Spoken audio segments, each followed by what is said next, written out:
नमस्कार दोस्तों। हाँ, मैं जानता हूँ कि आज जो मैं वीडियो बनाने वाला हूँ हमारे जॉनर का नहीं है। हम लोग तो यूपीएससी की तैयारी कराते हैं, पर जो लोग हमारे चैनल पर नए आए हैं उन्हें बता देना चाहता हूँ कि हमारे चैनल का एक सेक्शन है आपकी राय।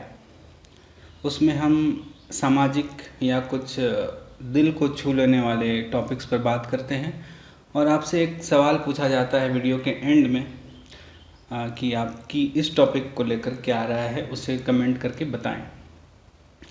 तो जी हाँ, आज हम बात करने वाले हैं सुशांत राजपूत की, जिन्होंने हाल ही में आत्महत्या करके पूरे देश को चौंका दिया है। मैं भी बिहार से हूँ और वे भी बिहार से ही थे। और आप यह सच माने या झूठ माने, मुझे फ़र्क नहीं पड़ता, मगर मेरा मानना है कि बिहार के लोग भले ही दूसरे राज्यों में तिरस्कृत होते हों, अपमानित होते हों, क्योंकि बिहारियों पर ऐसा इल्ज़ाम लगाया जाता है कि वे दूसरे राज्य के लोगों की नौकरियां खा लेते हैं। कोई कहता है कि हम लोग बैकवर्ड क्लास के हैं, कोई कहता है कि लेबर क्लास के हैं, कोई कहता है कि जहाँ लालू यादव जैसा लीडर रह चुका हो वहाँ के लोग कैसे होंगे। कहने का अर्थ यह है कि बिहारियों को हर राज्य में तिरस्कार मिलता है, उनका अपमान होता है, चाहे आप इसे माने या ना माने। मेरे कई स्टूडेंट्स जो दिल्ली में हैं वे बिहारी हैं और यूपी के भी हैं। तो वो मुझे अपनी व्यथा सुनाते हैं कि सर, मैं तो किसी को बताता भी नहीं कि मैं बिहार से हूँ। सर, यदि कह दिया कि मैं बिहारी हूँ तो ना तो आसानी से रेंट मिलता है और ना ही लोग सीधे मुंह बात करते हैं। सर, हमारे साथ तो ऐसे बिहेव किया जाता है कि जैसे कि हम लोग खुद बलात्कारी हों। तो ये सब कहते हुए मुझे याद आता है कि मैंने भी एक अपना दोस्त खो दिया था। वह भी सिविल सेवा की तैयारी दिल्ली में ही रहकर कहीं कर रहा था और एक दिन पता चलता है कि 5 साल की तैयारी और 5 साल तक मिली लगातार असफलता के चलते वो थक गया था, हार गया था और उसने फांसी लगाना ही ठीक समझा। उसके घर में उसके माँ के सिवा और कोई नहीं था। आप भी सोच सकते हैं कि उस समय उसकी माँ के साथ क्या गुजरी होगी। इकलौता बेटा था उसका। खैर, तो सुशांत सिंह राजपूत की मृत्यु के समाचार ने भी मुझे ठीक वही घटना याद दिला दी जो मेरे दोस्त के साथ हुई थी।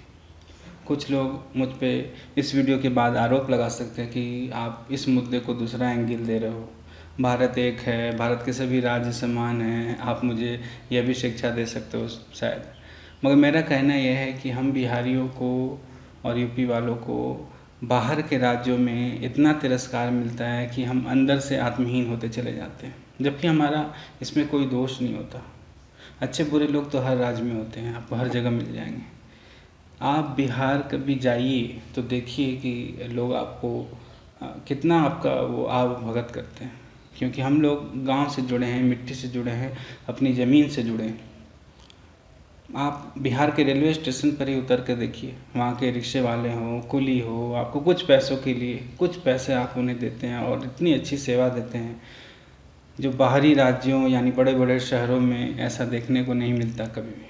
आपका वे सामान उठा लेंगे, टैक्सी में रख देंगे, कोई नखरा नहीं, कोई शब्द नहीं, कोई मतलब कि कोई भी ऐसा कटु भावना अपने अंदर वो नहीं रखते हैं आपके लिए, सब सेवा भाव से करते हैं।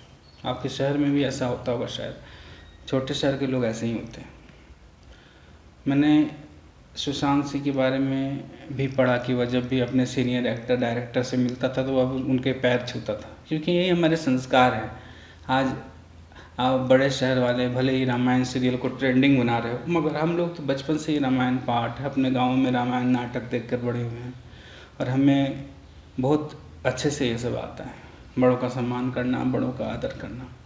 खैर, सुशांत सिंह के पास सब कुछ था, ऐश्वर्य था, पैसा था, फिल्में भी हिट हुई थी, मगर जो नहीं था वह था उचित सम्मान। उसे भी ऐसा अनुभव हुआ कि वो चाहे लाख अपनी एक्टिंग के बल पर, अपने अच्छे अभिनय के बल पर इंडस्ट्री में कदम रख ले, मगर उसे वह सम्मान कभी नहीं मिल सकता जो खान्स को मिलता है या बड़े बड़े डायरेक्टर और हीरो हीरोइन के बेटे बेटियों को मिलता है जिन्हें एक्टिंग की ABCD भी नहीं आती। आपने कभी सलमान खान की एक्टिंग देखी है? मुझे तो कहीं से नहीं लगता कि वह एक अच्छे एक्टर हैं, मगर उनकी पहुंच देखिए। फिल्म बनने से 2 साल पहले ही फिल्म की इतनी एडवर्टीजमेंट की जाती है, पूरा PR टीम भिड़ा दिया जाता है और फिल्म हिट करा दिया जाता है। मैं ये नहीं कह रहा कि वे अच्छे इंसान हैं या बुरे हैं, वो अच्छे इंसान होंगे, दानवीर होंगे, दान खूब करते होंगे, पर एक्टिंग में तो मेरे लिए वो ज़ीरो ही है। मैं तो एक बार हॉल में था, मूवी देख रहा था, तो कोई सीरियस सीन चल रहा था, तो उसमें सलमान खान को रोना था, तो दर्शक हंसने लगे उनको रोते देखते हुए। तो ऐसी तो उनकी एक्टिंग है। खैर, तो इससे दो बातें निकल के सामने आती हैं हमारी। एक तो सुशांत राजपूत कोई फ्लॉप एक्टर नहीं थे, मगर काम नहीं मिलने की वजह से, या जो वो चाहते थे वैसा काम नहीं मिलने की वजह से शायद वो हतोत्साहित हो गए थे। उनको लगने लगा होगा कि जो वो आज एक्चुअल में है, जो उनकी कैपेसिटी है, उसके हिसाब से उनको 1% भी काम नहीं मिल रहा है इंडस्ट्री में। यदि आत्महत्या का कोई और कारण रहा हो तो उसमें मैं कोई टिप्पणी नहीं करना चाहता हूँ, पर फिर भी देखिए, मनोज तिवारी जैसे दिग्गज कलाकार भी इस इंडस्ट्री में टिके रहे आज तक।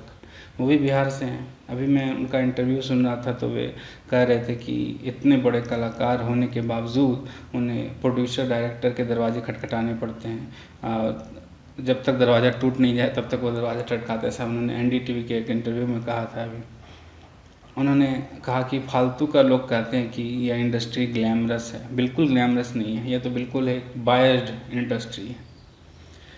तो खैर, मैं मेरे इस वीडियो को बनाने का उद्देश्य मात्र इतना था कि UPSC की तैयारी करने वाले छात्र, आप धैर्य मत खोएं और आप ऐसा कोई कदम ना उठाएं जिससे आपके परिवार को कष्ट से गुजरना पड़े, बहुत कष्ट से गुजरना पड़े। अपने आप को बोल्ड बनाएं, अपनी आवाज़ को बुलंद करें, लोगों से नज़र में नज़र मिलाकर बात करें। हाथ मिलाएं तो उसमें एक कसाव रहना चाहिए। कॉन्फिडेंट बने, चाहे आप किसी भी राज से बिलोंग करते हो। हमारा इतिहास बहुत ही गौरवपूर्ण रहा है। अपने मगध साम्राज्य को ही देख लीजिए, याद कर लीजिए। कहने का मतलब यह है कि संघर्ष तो आपको करना ही पड़ेगा, चाहे आप किसी भी क्षेत्र में चले जाएं। इसलिए संघर्ष से डरने की आवश्यकता नहीं है, संघर्ष से मुंह मोड़ने की आवश्यकता नहीं है। संघर्ष तो आपको करना ही पड़ेगा। इसलिए वो काम कभी नहीं करें जो सुशांत ने किया है। आप 100% परीक्षा के लिए दे रहे हैं, यही आपके लिए पर्याप्त है। 100% में कोई कमी मत रखिए। भले ही आपको अपनी दोस्त या रिलेटिव की शादी में नहीं जाना पड़े, या भले आपका IPL मैच मिस हो जाए, पर आपकी तैयारी में कोई कमी नहीं होनी चाहिए।